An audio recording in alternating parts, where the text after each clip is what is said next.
साथियों नमस्कार, मैं हूं मोहम्मद हनीफ़ और आप देख रहे हैं नवोदय प्लस टाइम्स।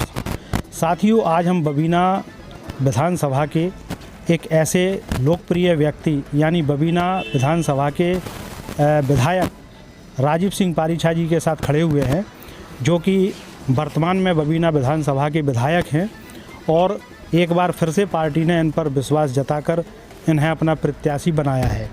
चूँकि ये किसी परिचय के मोहताज नहीं हैं और ये लगातार जो है अपने क्षेत्र का भ्रमण करते रहते हैं और इनकी लोकप्रियता की वजह से ही इन्हें भारतीय जनता पार्टी ने फिर से अपना प्रत्याशी के रूप में चुनाव मैदान में उतारा है। तो सबसे पहले मैं राजीव पारीछा जी आपसे ये जानना चाहूँगा कि जो पार्टी ने आप पे एक बार फिर से विश्वास जताया है, इस विश्वास की कसौटी पर आप कैसे खरा उतरने की कोशिश करेंगे? पार्टी ने मुझ पर दोबारा विश्वास प्रकट किया है। मैं पार्टी के हृदय से धन्यवाद करता हूं और विश्वास दिलाता हूं कि बबीना विधानसभा की जनता को पहली बार ऐसा सुखद माहौल मिला है। इतना स्वतंत्र वातावरण पहली बार बबीना के लोगों को मिला है। आज उनकी सब ज़रूरतों के लिए सरकार हमेशा उनके दरवाजे पर खड़ी रही, मान सम्मान के लिए सरकार उनके साथ खड़ी रही। तो जिस तरीके से जनता प्रसन्न है, जनता को एक सुखद एहसास है, उस अनुभूति के आधार पर मैं कह सकता हूं कि इस बार फिर भारतीय जनता पार्टी को जनता ऐतिहासिक बहुमत के साथ में फिर बबीना विधानसभा भाजपा की झोली में डालेगी और प्रचंड बहुमत के साथ में जीत तय होगी और मतों का अंतर पिछली बार से कई गुना ज़्यादा होगा। जैसा कि बबीना विधानसभा की अगर बात करें तो बहुत से काम जो है इस पंचवर्षीय में अधूरे रह गए हैं, तो जीतने के बाद आप उन कार्यों को किस तरीके से पूर्ण करेंगे? मैं समझता हूं काम जितने प्रारंभ हुए लगभग पूरे हो गए और उनको अब कोई पूरा करने की कोई ज़रूरत भी नहीं हो, तो पूरे हो ही रहे हैं। उसके लिए कोई स्पेशल फोर्स लगाने की ज़रूरत नहीं है। पाइप पेयजल योजना है लगभग पूरी होने की स्थिति में 2-4-6 महीने में पूरी हो जाएगी।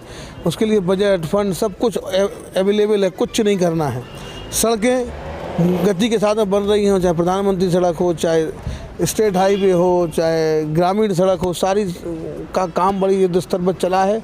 5 साल में बढ़िया सड़कें हम लोगों ने बनाई हैं। बिजली 24 घंटे में ग्रामीण क्षेत्र को हम लोग 20 घंटे के आसपास बिजली देते हैं, बिना भेदभाव के, बिना क्षेत्रवाद के, बिना भाषावाद के और बिना जातिवाद के हम हर चीज़ उपलब्ध कराते हैं। अगर कहीं ब्रेकडाउन हो जाता है, ट्रांसफार्मर खराब हो जाता है, तार टूट जाता है, तो उसको समयबद्ध तरीके से जो सरकार के द्वारा निर्धारित समय है उसके अंतर्गत उस चीज़ को हम रेक्टिफाई करते हैं और बिजली की व्यवस्था सुचारू रखते हैं। किसानों को अब डीजल इंजन पे, डीजल पंप सेट पे निर्भर नहीं रहना पड़ता। अब बिजली के माध्यम से वह अपनी सिंचाई करता है और बिजली उसको पर्याप्त मिल रही है। किसान खुशहाल है। किसानों को आज सम्मान निधि के रूप में किसानों को धन उपलब्ध सरकार करा रही है, केंद्र सरकार करा रही है। खाद भी सस्ते रेटों पर करा रही है, मैं समझता हूँ। और किसानों के द्वारा पैदा की जाने वाली उपज पहली बार 5 सालों में इतनी ईमानदारी के साथ में खरीदी गई। पहले तो केवल कागज़ों पे और बड़े बड़े बिचौलिए और माफिया जो अनाज को लेके सरकार के रेटों पर ख़रीदने का स्वांग करते थे और व्यापारियों से ख़रीदते थे, वो सारे धंधे बंद हो गए। अब किसानों का अनाज ही क्रय केंद्रों पर ख़रीदा जाता है और उससे किसानों को अच्छा मुनाफा पिछले 5 सालों में हुआ है। रिकॉर्ड हम लोगों ने पिछले 5 सालों में कायम किया है। जैसे विपक्षी दलों द्वारा इस बात का एक भ्रामक प्रचार किया जा रहा है कि किसानों को खाद के लिए काफ़ी दिक्कतों का सामना करना पड़ा, तो आने वाले समय में क्या इस तरह की समस्याएं होंगी? पिछले 5 सालों में कभी कोई दिक्कत नहीं आई। इस बार इलेक्शन ईयर था, एक खाद का स्टॉक पर्याप्त था, एकाएक बारिश हुई और बारिश के बाद पूरे क्षेत्र में खाद की ज़रूरत एकदम एक साथ किसानों को पड़ी। 3-4 दिन का वो वातावरण बना और उसको फिर विपक्षियों ने उसको बिगाड़ने में लगातार अपनी भूमिका निभाई और अनावश्यक किसानों को पैनिक, उनके मन में तनाव पैदा के खाद ख़त्म हो गई, खाद नहीं मिलने वाली, जिससे किसानों को लगे कि अब खाद नहीं होगी तो अधिक से अधिक खाद को हम इकट्ठा कर लें। बाद में 10-5 दिन के अंदर सारी परिस्थितियाँ हमने ठीक कर ली और इतनी खाद हम लोगों ने सप्लाई करी इस बार। पिछले रिकॉर्ड को आप देख लें कि पिछली बार से हमने कम से कम 20% खाद इस बार ज़्यादा उपलब्ध कराई किसानों को। तो ज़्यादा बेहतर व्यवस्था हमने करी। विपक्ष ने पूरा प्रयास किया कि हम माहौल ख़राब करें, लेकिन किसान भी तो जानता है कि जिस सरकार ने पूरे 4 साल बढ़िया खाद दी, बढ़िया बीज दिया, बढ़िया बिजली दी, तो इस साल ऐसी क्या दिक्कत हो गई जब इलेक्शन का साल है? इलेक्शन में तो और बेहतर प्रबंधन करता है आदमी। लेकिन विपक्ष का काम था, उसने परेशानी, लेकिन जनता जानती है उसको खाद भी पर्याप्त मात्रा में मिली, इतनी मिली कि उसने खुद तो उपयोग करी और मध्य प्रदेश में अपने रिश्तेदारों तक भेजने का काम किया। जैसा कि बबीना विधानसभा में अगर देखा जाए तो 3 पार्टियों ने अपने प्रत्याशियों की घोषणा कर दी है। बीजेपी से आप हैं, समाजवादी पार्टी से यशपाल सिंह यादव हैं और बहुजन समाज पार्टी से दशरथ सिंह राजपूत नन्ना हैं, और अभी कांग्रेस ने अपने प्रत्याशी की घोषणा नहीं की है। तो इन 2 प्रत्याशियों में आप किसे अपना प्रतिद्वंदी मानकर चल रहे हैं? पूरे प्रदेश में लड़ाई समाजवादी पार्टी से, ये सब जानते हैं, हम भी जानते हैं, आप भी जानते हो, जनता भी जानती है।